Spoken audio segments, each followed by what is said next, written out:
Welcome back to another Chef Knives to Go quick look product review. I'm Steve Gamache, and we are looking at the Kato Nashiji Suminagashi Gyuto 210mm knife.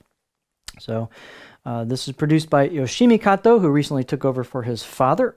And so this is a new line Mark brought in. I've got 5 of the knives of this line, so I've had a great cross-section of samples, and they've all been quite consistent in fit and finish, grinds, handle installs, handle finish, edge profile. Consistency says a lot, and that's a really good sign, so I'm very happy to see that on all the knives I've handled from this group, 5 different ones.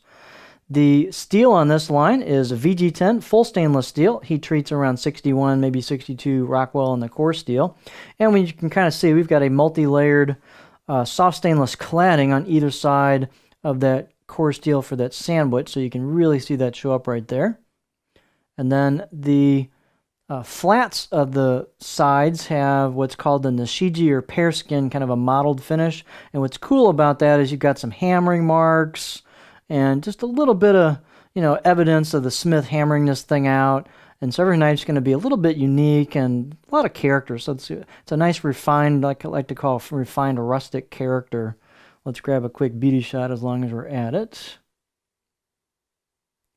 So you've got those layers, you've got the hand chisel kanji, you got the core steel showing at the edge, and then that shiny part at the end is the actual edge bevel, polished edge bevel. So let's look at the dimensions and weights, which will vary a little bit from knife to knife, but this particular one is 177 grams or 2.6 ounces. The edge length is about 212 millimeters or 8.35 inches on the actual edge, and the overall length about 14.2 inches or 360 millimeters.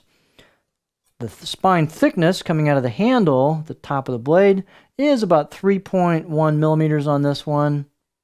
And then I measured it halfway down, it's about 2.35, and then it thins down just a little bit, but holds a fair amount of thickness until you hit the grind and thins up at the very, very tip. So these blades all have a confident, stiff feel to them. They got a little bit of meat to them, a little bit of mass to them. Blade height is about 47 millimeters, so plenty of height for board clearance. The handles have all been very well done. They have a octagonal black Packawood ferrule with a rosewood main handle. Nice fit and finish on the handle. Slight relief to those facet corners, so very comfortable. Tight installs, just really well executed.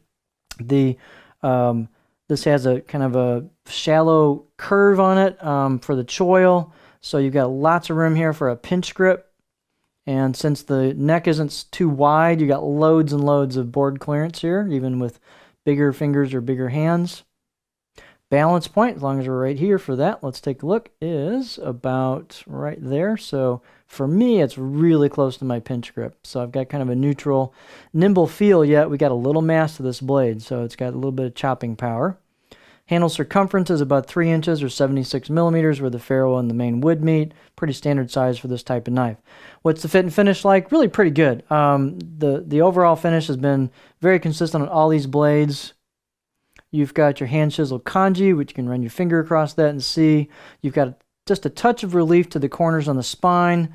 I think it's fine. You could add a little more rounding to that if you felt like it. The choil is really smooth and well done and rounded at the corner, so very, very comfortable. I'd say the out-of-the-box edge was a good 6 out of 10 on this.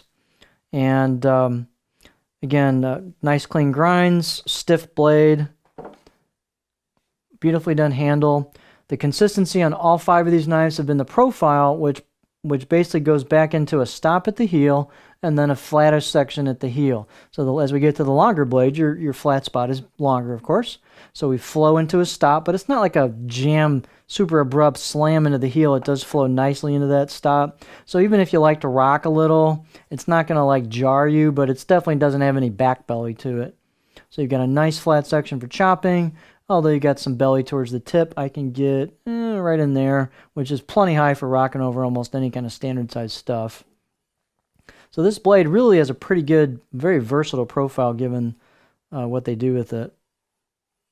Smoothly done profile. No, I've not seen any dips or bumps in profiles in any of these 5 knives. So that's again, consistency is great. It's good to see. It's king when you want to get a nice out-of-the-box knife. So I think that's about it. So here is another excellent offering from this line of knives. This is the Kato Nashiji Suminagashi Gyuto 210mm knife.